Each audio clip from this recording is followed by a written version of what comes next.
Hi friends, how are you all? This is Anitha. ఈరోజు పప్పుచారు ఎలా చేస్తానో మీకు చూపిస్తాను. పప్పుచారుకి సాంబార్కి చాలా డిఫరెన్స్ ఉంటుంది. సాంబార్కి అయితే మసాలా వేసుకుంటారు, పప్పుచారుకి అయితే మేము మసాలా వేయము. ఫస్ట్ దీనికోసం మనం టమాటో పీసెస్ పొడవుగా కట్ చేసుకోండి. దోసకాయ, బెండకాయ ముక్కలు, చిల్లీస్ ఒక 2 తీసుకొని ఇలా పొడవు కట్ చేసుకోండి. అండ్ ఆనియన్స్ కూడా పెద్ద పీసెస్ కట్ చేసుకోండి.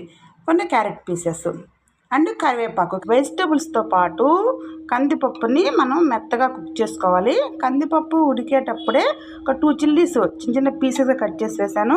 ఒక ఆనియన్ కూడా కట్ చేసి వేసాను. ఒక 1/2 టీ స్పూను పసుపు, ఒక 2 స్పూన్స్ కారం కూడా వేసాను. ఇవన్నీ పప్పుని ఇలాగా మెత్తగా గంటితో మెదపండి. అండ్ ఒక నిమ్మకాయ సైజ్ అంత చింతపండు తీసుకొని నానపెట్టుకోండి. చారు తాలింపు పెట్టుకున్నాం. ఇప్పుడు మనము కరివేపాకు కూడా తాలింపులో కొంచెం వేయండి. పచ్చిమిర్చి పీసెస్ అండ్ ఆనియన్ పీసెస్ కూడా వేయండి. ఆనియన్ మట్టి కొంచెం మగ్గనివ్వండి, చాలు బాగా వేయకూడదు. కూరగాయ ముక్కలు కొంచెం ఆయిల్లో మగ్గితే పప్పుచారు టేస్ట్ ఉంటుంది.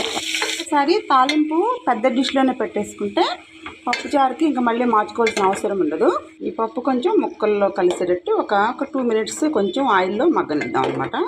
ఎప్పుడైనా పప్పు, టమాటా పప్పు కానీ ఆకుకూర పప్పులు ఏవైనా తాలింపులో వేసి ఒక 2-3 మినిట్స్ కనుక మగ్గనిస్తే ఆ పచ్చి వాసన పోయి ఆయిల్లో కొంచెము ఆ కర్రీ అంతా కలిసిద్ది అనమాట. పప్పు ఒక 2 మినిట్స్ దీంట్లో ఉడికిన తర్వాత అలాగే దీంట్లో వద్దాం మనం. చింతపులుసు పులుసు కూడా ఒక 1 మినిట్ అలా ఉంచిన తర్వాత ఇప్పుడు సరిపడా వాటర్ మనం దీంట్లో యాడ్ చేద్దాం. మనకి ఎంతైతే వాటర్ కావాలనుకుంటారో ఆ పప్పుని బేస్ట్ చేసుకొని అంత పోసుకోండి. దానికి ఎప్పుడు కూడా స్టార్టింగ్లో హైలో పెట్టుకోండి.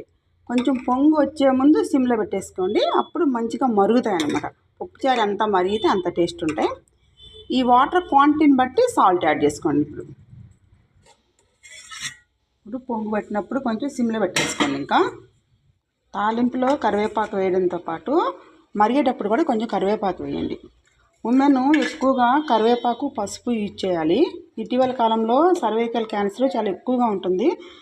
ఎస్పెషల్లీ ఇండియన్ ఉమెన్లో అయితే చాలా ఎక్కువగా ఉంటుంది అనమాట. సో ఎక్కువ కరివేపాకు యూజ్ చేయండి, పసుపు యూజ్ చేయండి. అలాగే హైజీనిక్గా ఉండండి. ఏమాత్రం డౌట్ ఉన్నా కానీ వెంటనే పాప్ స్మియర్ టెస్ట్ చేసుకోండి. ఉమెన్ అంతా హెల్దీగా ఉంటే ఫ్యామిలీ అంతా కూడా హ్యాపీగా హెల్దీగా ఉంటారు. ఇంకా వెజిటేబుల్ పీసెస్ అన్నీ కూడా బాగా ఉడికిపోయాయి, కుక్ అయ్యాయి. ఇప్పుడు మనం దీంట్లో ఫైనల్గా కొత్తిమీర యాడ్ చేసుకుందాం.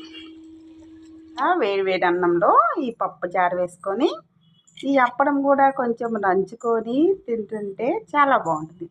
Have it.